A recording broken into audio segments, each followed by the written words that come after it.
नमस्कार दोस्तों, welcome back. अब देख रहे हैं कॉफी विद सुमित जैन। दोस्तों, नया वर्ष शुरू हो चुका है, लेकिन नया ऐसा लगता है कि सारा जो नया वर्ष है, इसमें पहले ही 4-5 दिन में बहुत ही सुगद-सुगद इन्फॉर्मेशंस, न्यूज़ आनी शुरू हो गई। अब देखते हैं कि क्या-क्या अभी तक हुआ है पिछले 2-3 दिनों में। आपको याद होगा कि आज से 24 वर्ष पहले 24 दिसंबर 1999 को हमारी इंडियन एयरलाइंस की फ्लाइट 814 का अपहरण हो गया था। कंधार लेके जाया गया था और उसका जो मास्टरमाइंड था मसूद अजहर। और आज जो कल परसों खबरें भी आई कि भाई वो अज्ञात वीरों ने उसे बॉम्ब से उड़ा दिया है। लेकिन पहली बात ये है कि ये जो आदमी है, ये तो हमने 2019 में जब बालाकोट किया था उसी में मार दिया था, जिसे क्लेम पाकिस्तान ने कभी भी किया नहीं कि ये सच्चाई है। लेकिन आज चलो मान लेते हैं कि भाई वो तब नहीं मरा था, अब मर गया है, अब बख्तर हूरों के पास चला गया है। तो एक तो ये बड़ी अच्छी न्यूज़ है कि चलो पहले मरा के अब मरा, मर तो गया, ऑफिशियली आज मर गया है, ये इसको मान लेते हैं। अब एक और चीज़, पाकिस्तान को हमने 3-4 दिन पहले एक संदेश दिया कि बेटा हाफिज सईद जो है इसे भारत को सौंप दो, ताकि हम उसके ऊपर एक मुकदमा चला सकें और कार्रवाई कर सकें, जो ये 26/11 का मामला था। क्योंकि हमें नहीं पता, कभी भी कोई भी अज्ञात आदमी आकर उसे ठोक जाए और हमारा मुकदमा बीच में रह जाए। इसलिए बेटर यही है कि इसके मरने से पहले, कोई भी अज्ञात वीरों के हाथ से मरने से पहले, क्योंकि लेफ्ट राइट सब इसके खत्म हो चुके हैं, इसे हमारे सौंप दो। अभी पाकिस्तान को ये समझ नहीं आ रही कि हड्डी अंदर लेके जाए कि बाहर निकाले। दाऊद की मौत की खबरें आपने सुनी होगी, पाकिस्तान ने कोई भी चीज़ कबूल नहीं करी।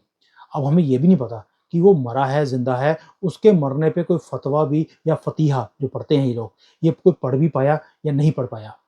भारत में जितने भी आतंकी हैं, उनके जो जनाजे पहले निकलते थे, हजूम निकलते थे बड़े बड़े, ये तो बंद हो गए। ये this is a matter of history. लेकिन दाऊद जैसे बंदे, ये मारे गए या नहीं मारे गए उसकी भी पुष्टि नहीं है। कोई बोल ही नहीं रहा, जैसे कि मुंह में दही भर गया हो। और मैंने सुना है कि पाकिस्तान में भी दही की कमी हुई पड़ी है आज की डेट में, क्योंकि सभी ने दही खरीद खरीद के मुंह में भर लिया है। ये है 3 बड़ी खबरें जो अभी तक हुई हैं। इसके अलावा भी बहुत कुछ हुआ है। कूटनीति में भी जीत। जो हमारे 8 भारतीय जो सैनिक थे, जिन्हें फांसी की सजा दी गई थी, वो रुकवा दी गई है। ये भी बहुत बड़ी एक जीत है। और इधर 22 जनवरी को रामलला का आगमन होने वाला है अपनी ही अयोध्या जी में। और उसके पहले मौलाना जो हमारे केजरीवाल हैं, मुझे ऐसा लगता है कि जेल यात्रा ये जाने की तैयारी कर रहे हैं। तभी रो रो के दिखा रहे हैं कि देखिए जी, मुझे क्वेश्चन पेपर नहीं दिया जा रहा, मुझे क्वेश्चन नहीं बता रहे कि मुझे क्वेश्चन कौन से पूछ रहे हैं, ताकि मैं सुप्रीम कोर्ट जो हमारा करप्ट जजेस हैं, इसको बिठाकर मैं उसके ऐसे जवाब दूं, ताकि जब कोर्ट में ये मैं मामला लेके जाऊं, वो बोले जी इसके आंसर तो परफेक्ट हैं, आप इसे अंदर कर ही नहीं सकते। क्योंकि आंसर जो हैं वो क्वेश्चन पेपर को देखकर नहीं, जजमेंट को देखकर बनाए जाएंगे, ताकि इसे रिहा कर दिया जाए। इसलिए ये बोलता है कि भाई हमें क्वेश्चन पेपर पहले ही दे दिए जाएं। लेकिन मुझे ऐसा लगता है कि इसकी यात्रा तिहाड़ की चालू होने वाली है। ये भी एक खुशखबरी है कि नटवरलाल कंजरवाल, जिसको मैं बोलता हूँ, कंजरवाल भी अंदर जाएगा। भारत के लिए अच्छी खबर है। और फिर मोदी जी के ऊपर आते हैं कि मोदी जी के आवास की एक फोटो प्रकाशित हुई, जिसमें उनके घर के आंगन में कोई गाय विचर कर रही थी, घूम रही थी, और मोदी जी उन्हें निहार रहे थे। ये विरोधियों के लिए संदेश है कि कल वो चाय वाला था, आज गाय वाला है। आप सोच सकते हैं इसका कोरिलेशन क्या है। ये उन लोगों को सुलगाने के लिए बहुत बहुत है, जो दिन रात मोदी को कोसते रहते हैं। इसके 2 दिन पहले मोदी अयोध्या जी की गरीब मीरा मांझी जो हैं, उनके घर बैठकर चाय भी पी कर आए हैं। उसे ऐसा लगा उसके घर, जैसे जो ये मीरा थी, उसको ऐसा लगा जैसे उनके घर में खुद भगवान आ गए हैं। और जिस कप में मोदी ने चाय पी, वो उसने अपने पूजा घर में सजा कर रख दिया है। मीडिया ने इन चीज़ों को कवर किया है। लिब्रांडों के ऊपर क्या सांप रेंग रहे होंगे, क्या आप सोच सकते हैं? इसका अंदाज़ा ही नहीं है। चाइना तक इसकी गूंज है, इनके रोने की, ये रुदाली गैंग की।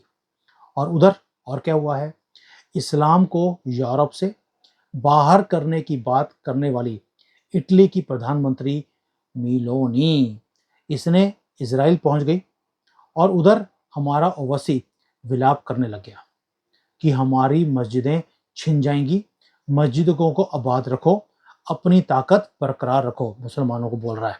मतलब कि यूरोप में मुसलमानों को धक्के मार के बाहर निकालने की मुहिम शुरू हो गई है और ओवैसी को अपनी मस्जिदों की पड़ी है कि अब तो मस्जिदें भी गई, क्योंकि पूरी दुनिया से इनको सपोर्ट अब खत्म होती जा रही है, क्योंकि इन्होंने पूरी दुनिया में गंद मचाया हुआ है। ये मैं नहीं बोल रहा हूँ, ये यूरोप के जो जितने भी प्रधानमंत्री हैं ये बोल रहे हैं कि हमारे कंट्री से तुम दफा हो जाओ, अगर तुमने हमारी कंट्री के डेमोक्रेटिक वैल्यूज को एक्सेप्ट नहीं करना तो वहीं जाओ जिस गंदगी से तुम आए हो। ये नीदरलैंड का प्रधानमंत्री बोल चुका है, इटली की प्रधानमंत्री बोल चुकी है, फ्रांस वाला बोल चुका है, जर्मनी बोल चुका है। तो अब ओवैसी को लगता है कि भैया अब तो पूरी दुनिया से कहीं से सपोर्ट आने वाली नहीं है। मोहम्मद बिन सलमान की जो टीम है वो ऑलरेडी बोल रही है कि भारत के जो मुसलमान हैं ये सारे हमारे लिए कुत्ते से ज़्यादा, इनकी ज़्यादा औकात नहीं है। मैंने इसके ऊपर वीडियो बनाई है, आप जाके देख सकते हैं। ये मेरा कोई भी शब्द नहीं है, ये इन्हीं के अपने MBS और उनके नीचे जो मक्का में लोग जो रहते हैं, प्रीचर्स हैं, उनके शब्द हैं। अब मियाँ ओवैसी मस्जिदों से इतनी मोहब्बत है तो गाजा चले जाओ भाई, जहां इजराइल की हमास पर कार्रवाई में 192 मस्जिदें मिट्टी में मिल चुकी हैं। और अगर इससे भी ज्यादा प्यार है तुम्हें मस्जिदों से तो चीन में आ जाओ। यहाँ पर भी जो मुसलमानों के साथ जो कुछ हो रहा है, ना तुम बोलते हो तो ना कोई और बोलता है। भैया कुछ दिन गाजा में और चाइना में भी लगा लेते और मैं आपका पूरा इंतजाम यहाँ कर दूंगा शिनजियांग एरिया में। आप चिंता मत कीजिए, आपकी बड़ी अच्छी तरह से परमानेंट सेवा होगी। तो इसलिए ये ओपन इनविटेशन है ओवैसी के लिए। मैं गवर्नमेंट की तरफ से पूरा इंतजाम करा के रखूंगा, इसकी आपको चिंता करने की जरूरत नहीं है। ये न्यू ईयर के सारे गिफ्ट हैं जो मैं बता रहा हूं पहले 3-4 दिनों में। दूसरी तरफ जामा मस्जिद का जो इमाम है सईद अहमद बुखारी, वो क्या कह रहा है कि 57 मुस्लिम देश फिलिस्तीन इजराइल मामले पर नाकाम हो गए हैं। अरे भैया तुम आबाद कब थे? नाकामयाब तो तुम्हारे चेहरे पे लिखी है 1400 सालों से, कोई नई बात नहीं है। और अब केवल प्रधानमंत्री मोदी से मुझे उम्मीद है कि वो ये युद्ध रुकवा सकते हैं। हिंदू है वो, तो मुसलमान जो है आज हिंदू से बोल रहा है, हिंदू राष्ट्रपति प्रधानमंत्री से कि भैया आप मुसलमानों का जो युद्ध है इसे आप रुकवा दीजिए। तो ये गुहार लगा रहे हैं मोदी जी से।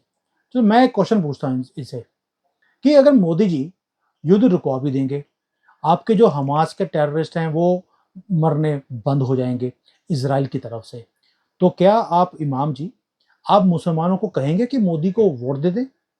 कभी भी नहीं कहोगे। दैट मीन्स अपनी जो नाकामयाबियां हैं उसको पूरा करने के लिए आप हिंदू प्रधानमंत्री को बोल रहे हैं कि हमारे यहाँ पे जो कुछ हो रहा है इसे बंद करा दीजिए।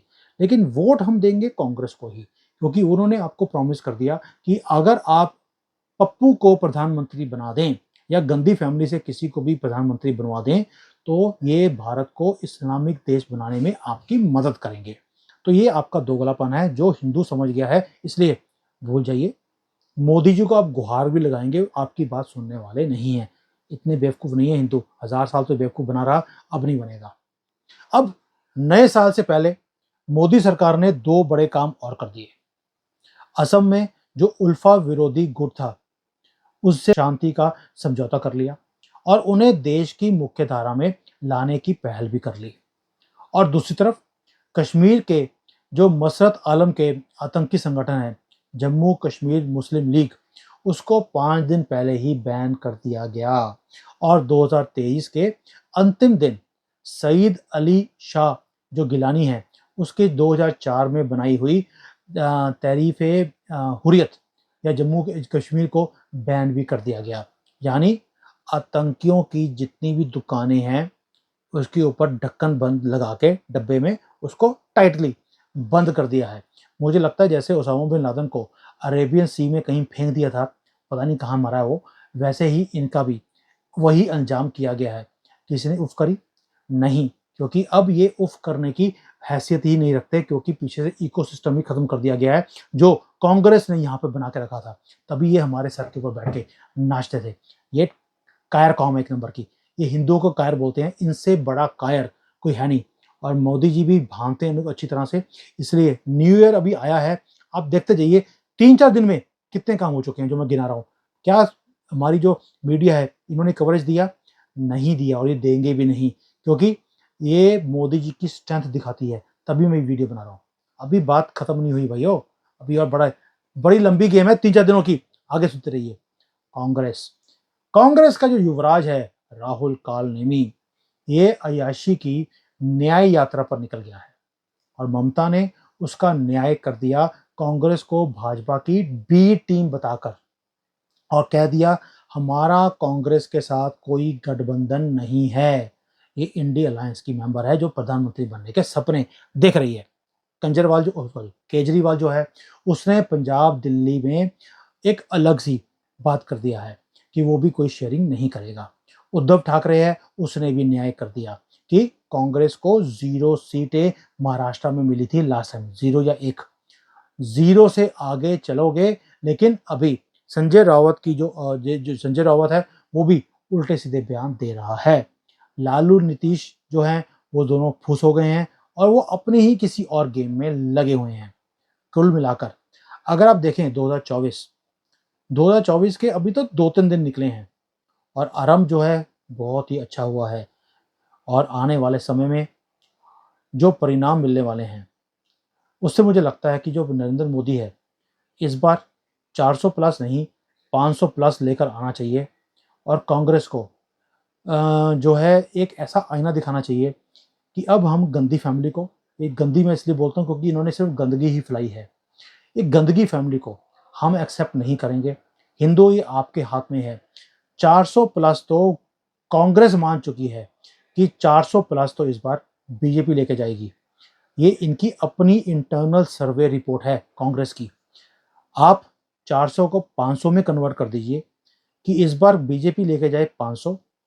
जितनी ऑपोजिशन है इनकी दुकानें परमानेंटली बंद की जाएं, क्योंकि ये बहुत बढ़ चढ़कर अपने पैसे खर्च करने वाले हैं इस इलेक्शंस को रिग करने के लिए, इसे जीतने के लिए। आप इनकी औकात दिखाने के लिए इन्हें 0 कर दीजिए, ताकि यहाँ पे 1-2 पार्टी सिस्टम बन जाए, और ये भारत में जो तरक्की हमने 10 साल में देखी है ये तरक्की की स्पीड और बढ़ जाए। अगर 500 प्लस बीजेपी लेकर आ गई, मैं गारंटी देता हूँ दुनिया की कोई ऐसा प्रधानमंत्री प्रेसिडेंट नहीं होगा जो मोदी जी को फोन करके ये ना बोले कि आपकी 3rd टर्म की जो आपने शपथ ग्रहण करनी है उसमें हम आना चाहते हैं। Everybody will come and say we want to come here, और साथ में वो लेकर आएंगे फॉरेन की सारी कंपनीज को कि भाई हम भारत में आकर इन्वेस्टमेंट करना चाहते हैं। मोदी जी तुसी दसो लगान फैक्ट्री कितने लगानी है, ये हाल होगा, लाइन लगी होगी। अगर आप ये चीज़ें चाहते हो और प्लस चाहते हो कि ये तरक्की जो है ये तेज़ी से बढ़े, अगर 4 दिन में, पहले 3 या 4 दिन में इतने काम हो गए, आप सोच के देखिए अब 24 के बाद क्या होने वाला है। आई प्रिडिक्ट टुडे अगेन, क्योंकि अब तक मेरी कोई भी जो इकोनॉमिक प्रोडिक्शंस है, पॉलिटिकल प्रोडिक्शन मैं करता नहीं हूँ, क्योंकि मेरी वो रविंद्र पंचोली जी का काम है जो हमारे शो के ऊपर आते हैं। ऑन इकोनॉमिक जो मैंने बोला था आपको कि 2024 में हम 3rd लार्जेस्ट बन जाएंगे, भाइयों हम सिर्फ $200 बिलियन पीछे हैं। किससे? जापान से और जर्मनी से। ये हमारे लिए चुटकियों का काम है। अगर आप जैसे लगे हुए हैं इस वक्त भारत में तरक्की के लिए, जैसे इंडस्ट्रीज बढ़ रही हैं, हम 2024 में ही इसको क्रॉस कर जाएंगे। We will become the 3rd largest, मुझे पूरी उम्मीद है इसके लिए, क्योंकि अब सारा काम डिजिटल होना शुरू हो गया। जैसे जैसे ट्रांजैक्शंस डिजिटल होती जाएंगी, आप देखेंगे कि हमारी economy billions and billions of dollars every month बढ़ने लगेगी। तो अब कहाँ टाइम है 22 जनवरी की वेट का, कि राम लल्ला एक बार आएंगे और राम राज्य हम इस देश में बनाकर ही छोड़ेंगे। अब ये सनातनियों के हाथ में है। 500 प्लस का टारगेट दे दिया, करके दिखाइए और गर्व से बोलिए जय श्री राम, वंदे मातरम, भारत माता की जय। Hi there. If you liked the video, please don't forget to smash the like button, subscribe to our channel, and activate the bell icon so that you receive all notifications whenever we upload a new video. Thanks for watching.